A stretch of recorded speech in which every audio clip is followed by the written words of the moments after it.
sa init ngayon ng sa pinag-usapan ngayon ang yung mga nagpatawag ng courtesy mass dito mass resignation, para mass resignation na rin, no?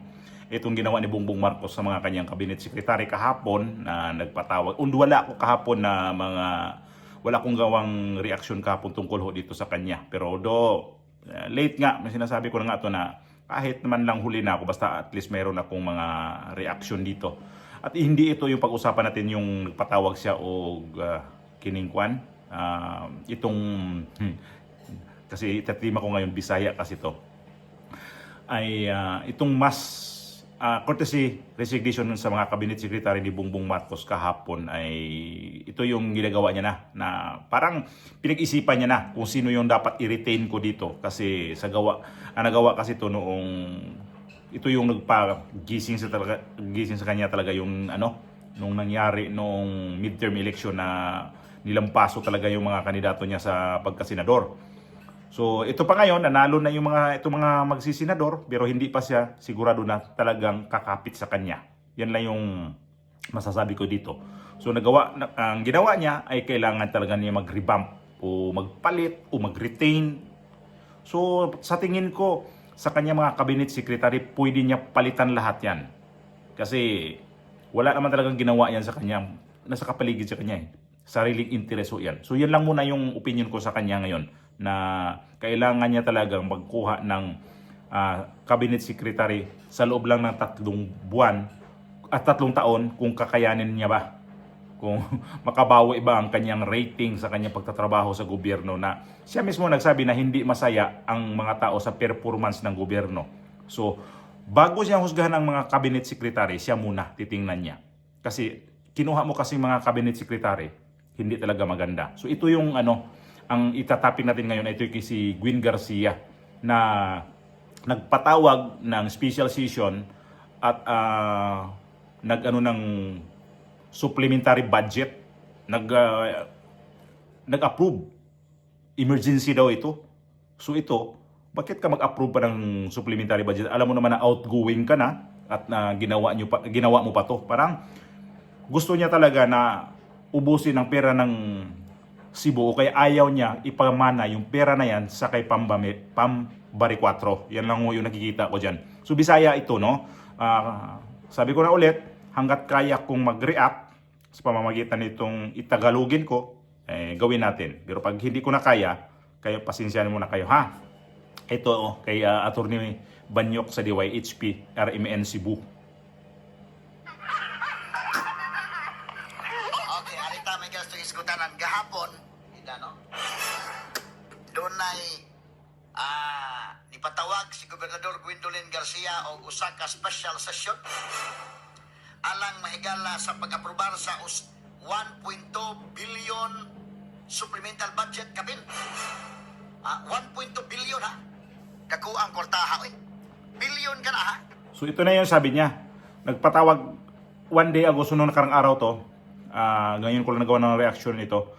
Nung nakarang araw to, na nagpatawag ng special session nga daw, itong si Gwen Garcia, na ng supplemental budget. So 1.2 billion, napakalaking halaga ito. At hindi natin alam kung sa anong gagamitin nito ang pera na to. Unya, kining maong 1.2 billion, Ngayon, yung 1.2 billion, kining gi-certify, mihimo siya may ang ginawa niya to ay sinertify ni Gwen Garcia. nga ang usa ka special session kinahanglan i-convene tungod kay dunay certificate of urgency nga gi-issue mahigala sa Gobernador Gwendolyn Garcia. Straight to the point. Kato pa day dinalian day. Emergency nga. Certificate of urgency. Nag-issue ng certificate of urgency. Unsa day para asa day ni? Para saan daw? Emergency kini nga dinalian kayo. Oh. Ano Diyan to? na ang mga tao ba? Bakit to? Minamadali. Bakit ito minamadali? Itong supplemental budget. Tao murag makuha ko sila. Mula medyo makulat gamay ba, ha? Oh, yung mga tao daw nagugulat nito ng konti. Mga tao gud karon Governor Gwen, pildi naman gyud ka gubno. Ay, mga- nga pildi Yung mga tao kasi ngayon, Governor Gwen, talo ka naman talaga, no? Ay, nagka, no? Kay dili man to kanana ang pag-ingon nimo nga nakatuog ba ko pag mata na ng gobernador? Yung sinasabi mo, na ano ba, nakatulog ba ako? Kasi iba na yung gobernador eh.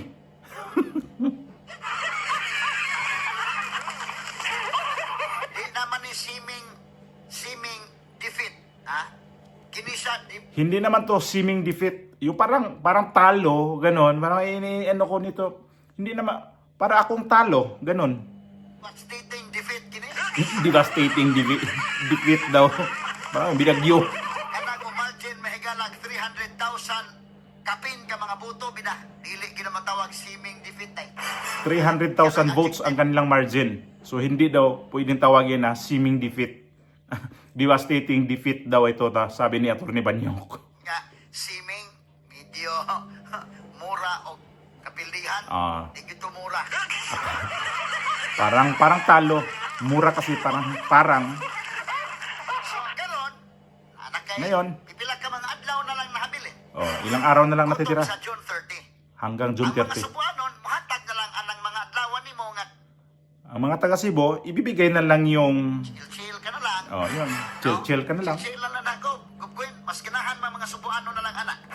Para mawain mong stress ba? Kayo og mag imo pa ginahilabdan ang budget din ang kwarta sa probinsya. Magduda mang mga tao gudgom. Labi na kini Oh. Kasi yung pera kasi ng probinsya, magdududa talaga yung mga tao gob. ang wa pa man tama ka kuha sa kanang itemized gyud ani nga kuha. Ha? O dapat kukunin daw niya yung itemize kung saan gagamitin yung 1.2 billion pesos. Kompletong itemized na kinini ang padulngan ining maong budget. Yung papatunguhan. Pero nasayod ta nga Alam natin. sa mga planned expenditures mahigala, Alam natin na yung planned expenditure, mga kasagaran nila infrastructure project man hindi. mga infrastructure. So kung infrastructure project, unsa may dinalian anang napita? Oh, kung infrastructure, saan? O Bakit minamadali? Kontraktor to naghuwat ng kontraktor. Kasi kontraktor nag-iintay na ba? Kini na bang infrastructure projects mga higala? Ako di ko motuo nga si Gobernador Gwen. Inana oy, pero kini kun mahigalang project sa gobyerno, Ako, hindi ako naniwala na ganyan si Atty. Gwin. Si Atty. Gwin. Pwede rin, Governor Gwin. Yung mga ibig sabihin na ayaw ko naniwala na makukuha siya ng mga ganyan mga komisyon-komisyon. Di siya naniwala. kini mga infrastructure matod pa nila doon na may mga SOP ko dinay. Mga SOP. Matod pa Kasi nila. nga may mga Ako di SOP ko daw. motuo, oy. Si Gov Gwen, mo ko na mga SOP di ko tuo na kay buotan man si Gov Gwen. Pero mga tao lang, anong dalion man ning Hindi niya maniwala na itong pera na to na i-release na 1.2 billion ay para sa infrastructure. Kung may SOP nga daw, hindi man daw himala na si Atty. Gwin, si Governor Gwin ay hindi tumatanggap ng ganyan kasi mabait naman daw si Atty. Gwin. 1.2 billion. Para asa day? Psychology lang ninyo. Anong ibig sabihin nun? Dito sa kini ako ba? Walay personalan ning ako ba, no? Walay personalan pero na pa ay para asa day kuno ni day? Matod pas pamahayag may gala na interview si usa Ito. sa mga na-interviews, ligre mo gani. Oh, dalion gyud ang 1.2 billion sa pagpasar kay usa di ay sa tuyo ni Minamadali ang 1.2 billion ngayon sasabihin niya kung para saan talaga. Minamadali dahil dito sa matod pa ni good morning way personalan ning ako kini ni ang atong amigo mga higala pindira na mo ila sa amigo di ba kini ato kon na ni kini ni ang nagbantay lang ta diri sa media ba kini ang pamahayag mga higala ni Vice Governor elect Glenn Soco ba Vice Gov elect Glenn Soco kini ni ang mga tao may sinasabi si Vice Governor-elect, itong bagong Vice Governor-elect, itong sa Cebu, itong si Glenn Soco. bitaw subuano na minaw man. Unya sa imong interview matod pa ako ikota na Freeman man gud ni sa Vice Gov, no? Although nag-interview ang mga reporters pero mukot na ko sa the Freeman para klaro. Matod pa din Vice Governor elect Glenn Soco ingon ka. Aw dayo. Vice Governor elect Glenn Soco in an interview noted that renovations and office improvements for the incoming board members were among the reasons for the urgent request. Straight to the point. Sabi ni Saya pa, si Vice Gobernador-elect Glenn Soco, ni sa usa ka pagpakikinabi miingon nga usa sa mga katuyon ay renovate day Nako. nga ayuhon ang Yung pera na to, para sa renovation, para sa mga opisina ng gobyerno, lokal ng provincial government sa Cebu. Ito yung 1.2 billion. Ang laki ha? Pang renovation lang. opisina sa incoming board members. Bago na nga board members hindi no? Hindi bago na sila si Sino o si Kwan. No, matud pa niya para manindot ang opisina, maayo ang opisina ni Para sa dalawang board member lang. Ni incoming board members. Dalawa hindi. Para sa mga board member. Nya matud pa din we already identified asa ibutang atong duha ka board member.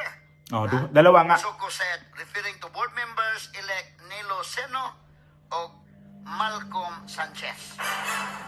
Dalawang opisina ng board member. Ito yung budgetan ng 1.2 billion. Grabe, ano? Building? Datag dalawang building sila. Isang building? Ang lupit nitong gobernadora. Ang kapal ng mukha, no?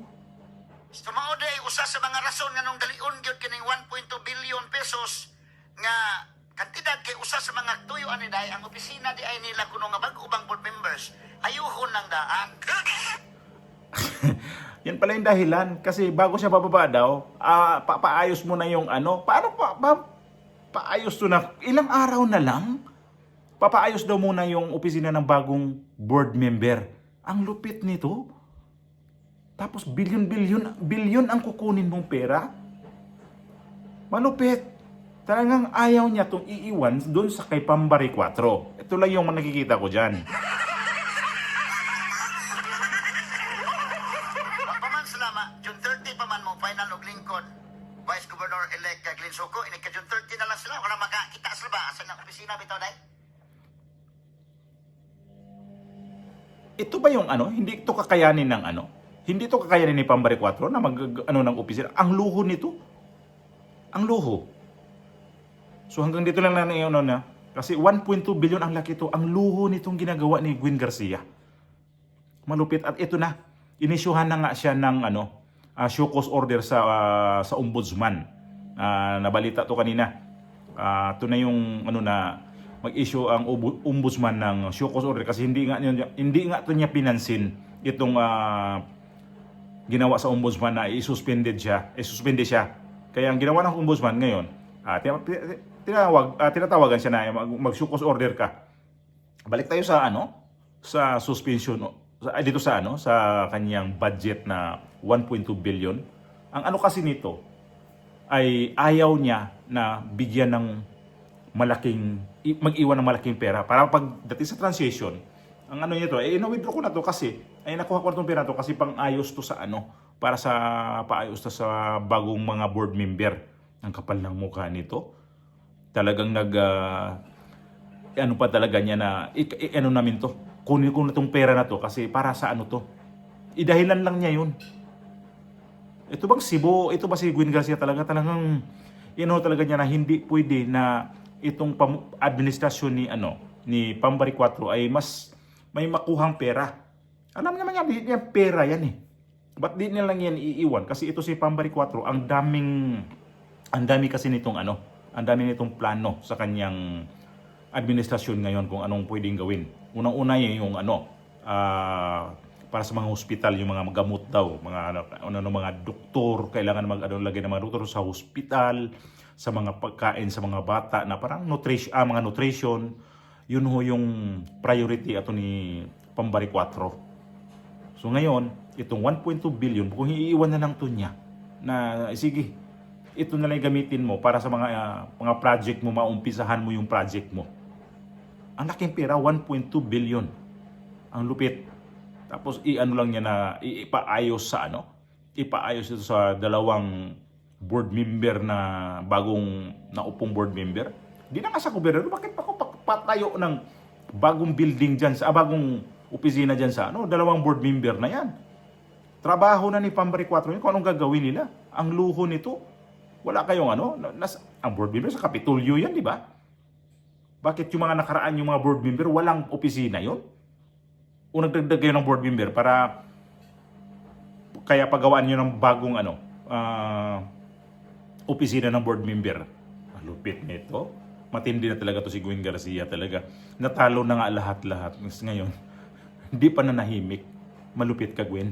Ang lupit nyo talaga. Kawawa tong si Pambari 4 pag to siya gibulbulan ba? Parang binunutan ng mga balahibo para di makagalaw. Lupit. Ang lupit.